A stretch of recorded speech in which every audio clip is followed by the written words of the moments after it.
Hello friends, welcome to உடல் மீறும் channel. நம்ம மீனெல்லாம் க்ளீன் பண்ணி கொண்டு வந்துட்டோம். இன்றைக்கி நம்ம என்ன பண்ண போனோம், வழக்கம் போல் மீன் குழம்பு வைக்காமல் மீனை வச்சுட்டு கேரளா தமிழ்நாட்டுக்கு ரெண்டுக்கும் நடுவில் பொளிச்சலும் இல்லாமல் தீயலும் இல்லாமல் நடுவில் ஒரு டிஷ் செய்ய போகிறோம். டிஃப்ரெண்ட்டாக இருக்கும், நிறைய ட்ரை பண்ணி பாருங்கள். இதுக்கு என்னென்ன தேவையான இன்க்ரீடியன்ஸ் எல்லாம் வச்சுருக்கேன்னு பார்த்தீங்கன்னா, மஞ்சத்தூள், மிளகாத்தூள், தனி மிளகாத்தூள், மீன் வாஷ் பண்ணி வச்சுருக்காச்சு, தேங்காய் பால் திக்காக எடுத்து வச்சுருக்கேன், வெங்காயம் பொடி பொடியாக எடுத்து வச்சுருக்கேன், கருவேப்பிலை, ஒரு பச்சை மிளகா. ஏன்னா இதில் உள்ள காரமே போதும். இந்த டிஷ்ஷுக்கு வந்துட்டு நம்ம புளி விட போகிறதில்ல, அதுக்கு பதில் லெமன் விட்டு இறக்க போகிறோம். எப்படி சட்டுன்னு செய்யலான்னு பார்க்கலாம் வாங்க. பேன் வச்சாச்சு, எண்ணெய் சூடாகிடுச்சு, 2-3 கருவேப்பிலை பிச்சு போட்டுக்கலாம். இதில் வந்துட்டு நம்ம ஸ்பீடாக வச்சு நல்லா சூடாக செஞ்சோம்னா எல்லா மசாலாவும் கறிடும். அதனால் எண்ணெய் நல்லா கிட்டணுன்னு கம்ப்ளீட்டாக ரொம்ப சிம்மில் வச்சுருங்க. இந்த மசாலாவை சேர்த்து விட்டுடலாம், சிம்லேயே இருக்கட்டும்.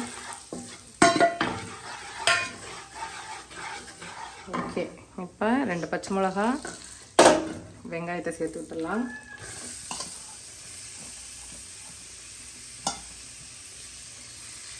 இந்த டிஷ்ஷுக்கு தேவையான உப்பு போட்டு விட்டுடலாம்.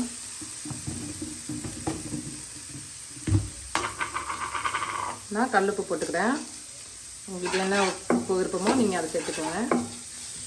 கொஞ்சம் அதுக்கு எண்ணெய் கூட விட்டிங்கன்னா நம்மளோட டிஷ்ஷு நீட்டாக சூப்பராக வரும். இது சிம்லேயே கொஞ்சம் நல்லா வதங்கட்டும்.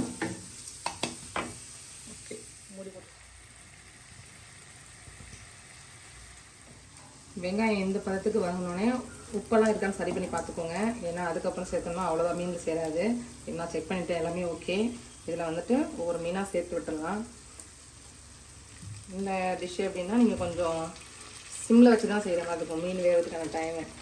அதனால் இது ஒரு பக்கம் வெந்துட்டுருக்கட்டும், மூடி வச்சுக்கலாம். வெந்ததுக்கப்புறம் கறக்கி விட்டுக்கலாம்.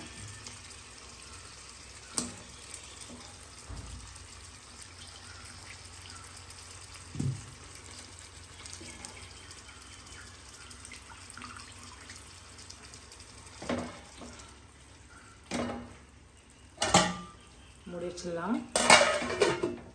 மீன் 2 பக்கமும் நல்லா வெந்துருச்சு. இந்த நேரத்தில் திக்கான தேங்காய் பாலை கலந்து விட்டுடலாம்.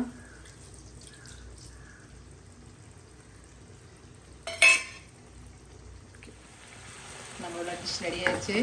இந்த நேரத்தில் எவ்வளோ வேணுமோ அவ்வளோ உங்களுக்கு பிடிச்சமான கருவேப்பிலை சேர்த்துட்டு, மல்லித்தலை சேர்த்துட்டு ஆஃப் பண்ணிவிட்டு நமக்கு புளிப்புக்கு தேவையான லெமனை புழிஞ்சு ஊற்றுக்கலாம். ஆஃப் பண்ணிட்டு லெமனை ஊற்றுங்க. அப்படியே கிண்ட வேணாம், இப்போது அப்படியே மூடி வச்சிட்டிங்கன்னா இதோட ஃப்ளேவர் அங்கங்கே இறங்கி செம்ம டேஸ்ட்டாக வரும். நீங்கள் கொஞ்சம் வச்சதுக்கப்புறம் லேட்டாக கிண்டிட்டு சாப்பிடும் போது எடுத்துக்கோங்க. சூடான சாப்பாட்டுக்கு செம்மையாக இருக்கும், சாப்பிட போயிட்டே இருக்கும்.